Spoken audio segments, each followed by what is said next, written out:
এজন্য সর্ব অবস্থায় মানুষের পাশে দাঁড়াতে হবে।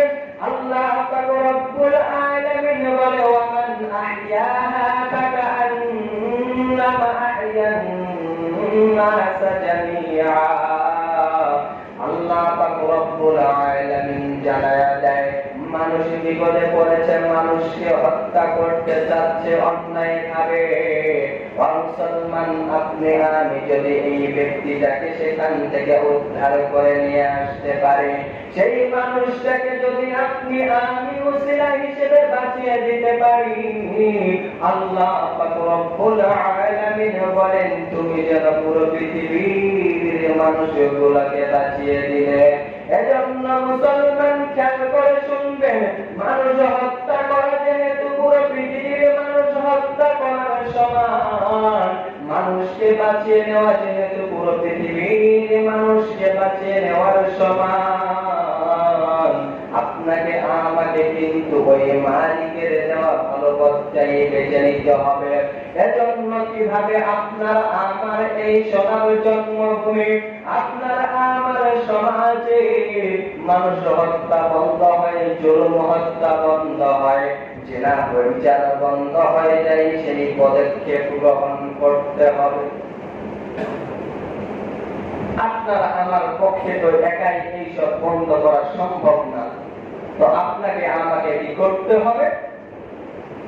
আপনাকে আমাকে ডিসিশন নিতে হবে যে কিভাবে এটা বন্ধ করা যায়, ইসলামের আলো জ্বালিয়ে কিভাবে এটাকে বন্ধ করা যায়, সেই টার্গেট নিতে হবে, সে অনুযায়ী কাজ করতে হবে।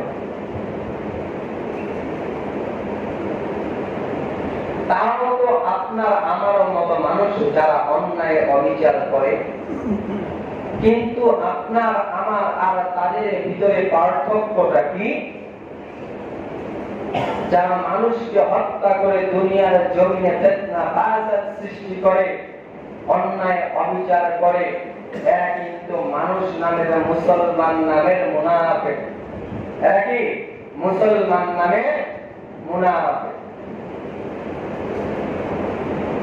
এজন্য তাদের বিষয়ে আল্লাহ পাক রব্বুল আলামিন বলেন وَإِذْ قِيلَ لَهُمْ لَا تُفْسِدُونَ فِي الْأَرْضِ وَإِذْ قِيلَ لَهُمْ لَا تُفْسِدُونَ فِي الْأَرْضِ قَالُوا إِنَّمَا نَحْنُ مُسْلِمُونَ। ওই যে ব্যক্তিরা জুলুম করে, ওই যে ব্যক্তিরা অত্যাচার করে, ওই যে ব্যক্তিরা জমিনে আল্লাহ পাক রব্বুল আলামিনের জমিনে বিশৃঙ্খলা সৃষ্টি করে, ওই যে ব্যক্তিরা এই আল্লাহ পাক রব্বুল আলামিনের জমিনে মানুষ হত্যা করে, ওই যে ব্যক্তিরা এই জমিনে দুর্নীতি করে, চাঁদাবাজি করে, রংবাজি করে, যেই ব্যক্তিগুলা দুনিয়ার জমিনে অন্যায় অবিচার করার পর আপনি যখন তাদেরকে বলতে যাবেন তোমরা দুনিয়ার জমিনে বিশৃঙ্খলা তৈরি করতেছো কেন, তোমরা দুনিয়ার জমিনে অন্যায় করতেছো কেন, তোমরা দুনিয়ার জমিনে অবিচার করতেছো কেন, তোমরা দুনিয়ার জমিনে মানুষের উপরে জুলুম করতেছো কেন, ওই ব্যক্তিরা তখন বলবে আমরাই তো শান্তি স্থাপনকারী। আছে না এমন?